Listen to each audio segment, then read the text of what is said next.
The next item of business is a members' business debate on motion 11398 in the name of Alec Rowley on impact of Mossmorran flaring. This debate will be concluded without any questions being put. Can I ask those members who wish to speak in the debate to press the request to speak buttons now? And I call on Alec Rowley to open the debate. Mr Rowley, please. Thank you, Presiding Officer. I would like to begin by thanking those members who signed my motion to enable this debate to take place today, and the Labour Business Manager for agreeing time for the debate. I was a teenager when planning was first sought for the Mossmorran petrochemical plant in Fife, and when the work on the site first began. There was a view locally that many jobs were to be created, not just in the construction of the site, but also there was to be a great boon for the local economy on the downstream work that would follow, as well as the spin-off opportunities of new industry in agriculture being fed from the site.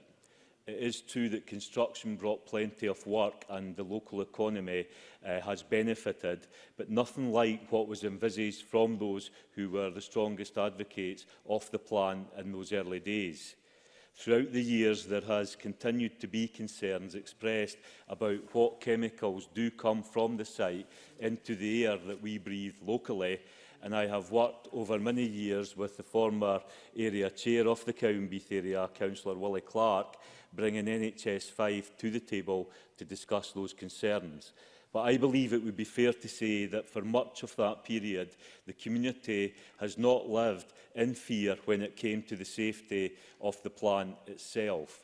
That is until these last few years, where we have seen the episodes of unplanned flaring increase at a pace that is causing major concern for the communities around the plant and indeed much further afield.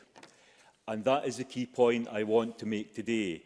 It is the key point I have made in correspondence to the Cabinet Secretary for Environment, Climate Change and Land Reform, and most important of all, it is the key point that local people in growing numbers are increasingly making. We have lost confidence that the plan is safe. Why has this come about? It is because every time there is an episode of unplanned flaring, it means something has broken in the plant. For flaring is a safety mechanism for when the plant is unable to run, and when it is unplanned, it means something has gone wrong. I don't know how many people in here have witnessed the flare of Mossmorran. At night time, the pulsating orange glow illuminates the surrounding towns. Ironically, a flaring incident took place during Earth Hour this year, lighting up the sky of Fife, when all around the world people were turning their lights off to show solidarity with protecting our environment. I was told by someone driving past during a flaring incident that they felt as if they were driving past Mordor. But it is not just the fact that the sky is lit up at night. The levels of vibration, the levels of noise are very frightening for residents. I would refer you to the website of the Mossmorran Action Group, where you can read a summary from 169 issues reported by local residents.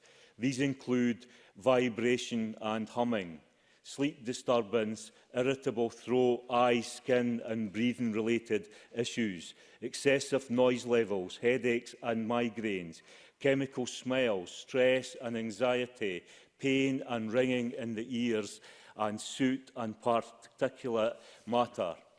A lady from Longfinnans contacted me yesterday when she saw in the local press that we were having this debate today, and wanted me to point out that the ornaments in her house visibly shake.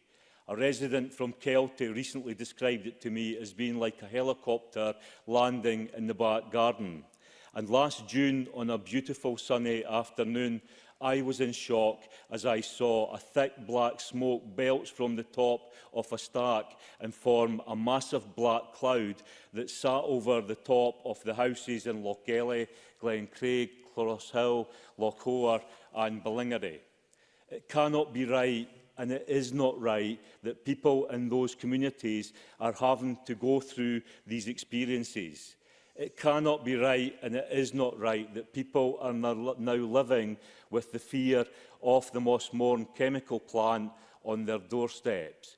And this is why I, along with many other politicians and local groups, have been demanding action.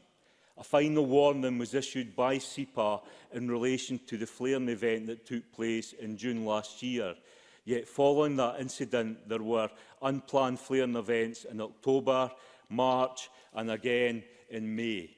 To be clear, these are not short episodes of a few hours. These events are usually continuous and last for days on end. It is simply not acceptable for people to put up with this for this long, with little being done to address the problem at its core. One of the key questions is, why does the plant keep breaking down?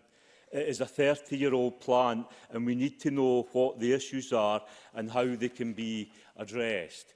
The fact that breakdowns are increasing in number and therefore unplanned flaring events increase in number as the plant gets older must be addressed.